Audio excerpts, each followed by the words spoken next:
is up? My name is Haley. If you're new here, I would love so much for you to hit the subscribe button down below so you never miss any of my future videos. If you're not new here, welcome back. Thank you so much for clicking on this video. I appreciate it so much, and if you like it, please give it a big thumbs up. So as you can tell by the title, this is not something that I usually am talking about or making content about, but I really felt like this was something I should make a video about because there may be somebody out there that is going through what I went through and they just need help through this time, or they don't have somebody to talk to explain to them what they might go through during this process. So I decided that I should make a video about this. I do have some stuff right down here, so if you see me looking down, that is what I'm looking at. But I'm just going to start off from the very beginning and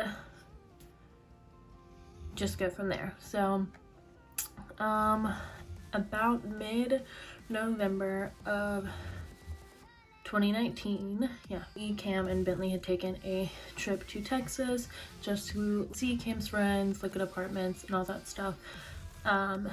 And during the time I was in Texas, it was about like a week into us being in Texas, and I hadn't started my period yet, but I had a few days of where I had like this brown discharge, which I now know is called implantation bleeding, and that is just where you have like a dark brown or like dark red bleeding, and it only happened for me for like 2 days, I think, and then after that I didn't start my period.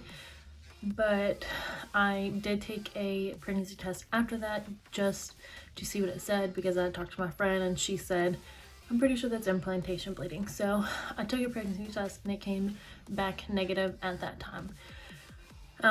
So after Texas, I think we spent like a week and a half in Texas. We went straight to Colorado. So while in Colorado, I still had yet to start my period. We were there for just a few days. I think like 3 days, 4 days, something like that.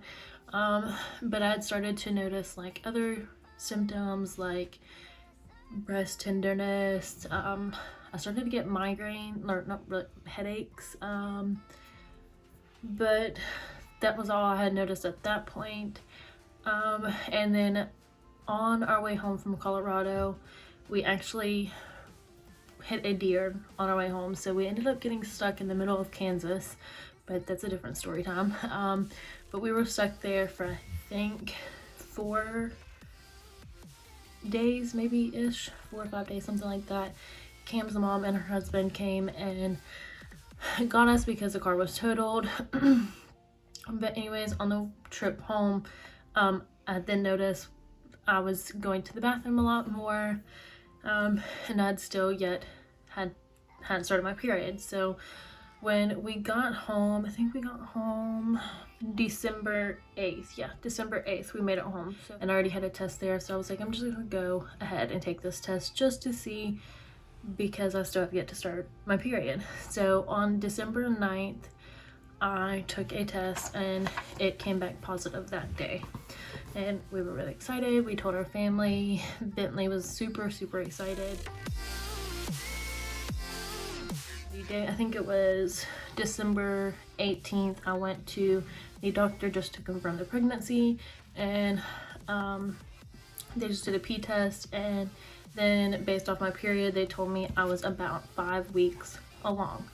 So we were super excited, moved to Texas. We had got our new apartment, set it all up, everything was good, and we also got a dog, Bane, so we were all really happy.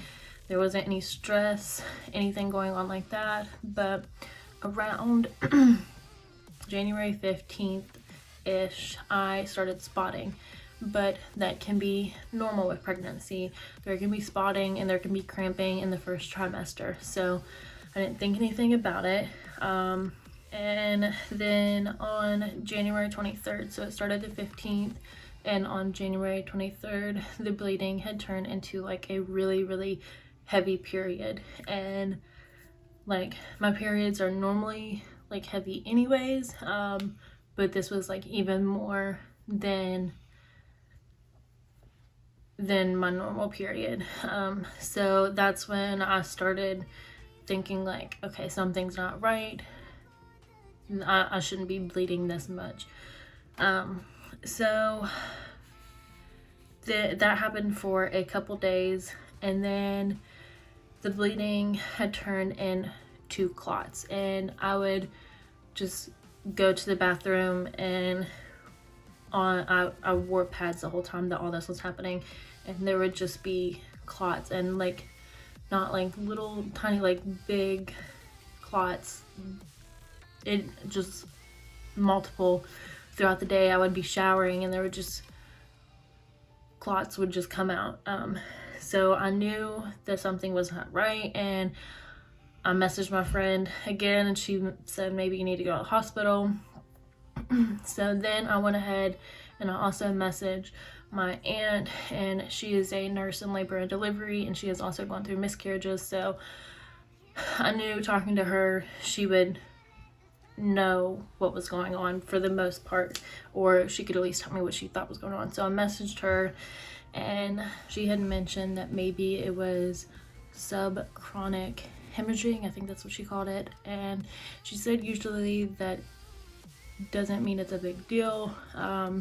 So I tried to still stay positive and think maybe that's what it was and everything was going to be okay. But then it had turned into the clots like all day long, and they were like big clots, not just small little clots. So I decided to go to the doctor on the 26th. I went to the hospital, and they did 2 different ultrasounds. They did just like the normal one on your stomach, and then they did a transvaginal ultrasound, and that is where they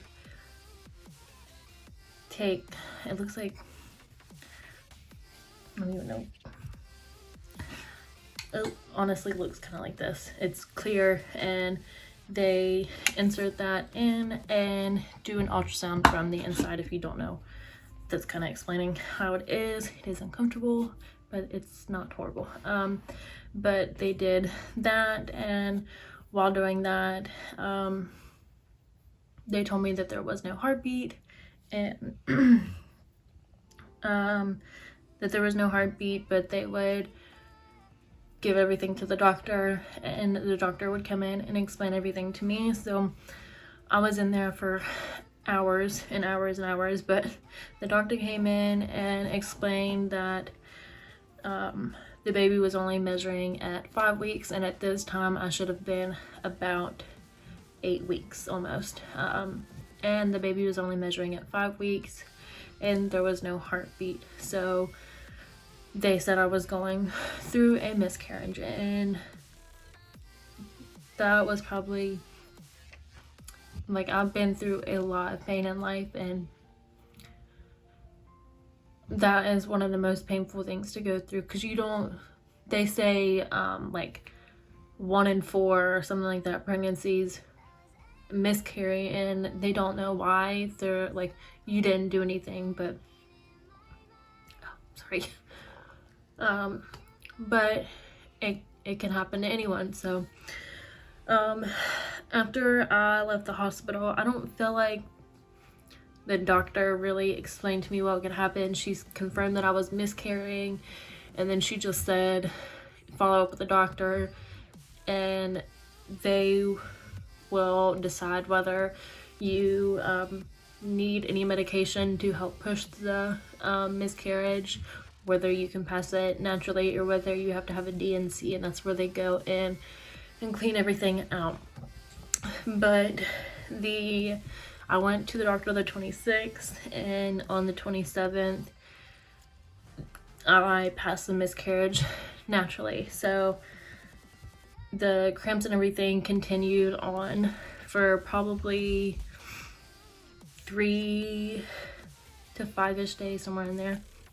But on the 27th, we were like, I had like the cramps all day already, and then we had went to lay down for bed, and the cramps just got like absolutely horrible. Like they like felt like contractions, and to the point I was laying in the bathroom floor like almost in tears because the pain was just so bad. But then I decided, okay, let me sit and like try to use the bathroom, maybe that'll help. And I was sitting there and I went to wipe, and all of a sudden it was like, it was relief, like the cramping and everything just all of a sudden went away, but it was like a gush, just everything came out, and that was including like the sac and everything that the baby was in. And like it was so hard because you could actually like see the baby, like it wasn't, and it looked like the little bean with like an oversized head, and but it had like its little hands, and it's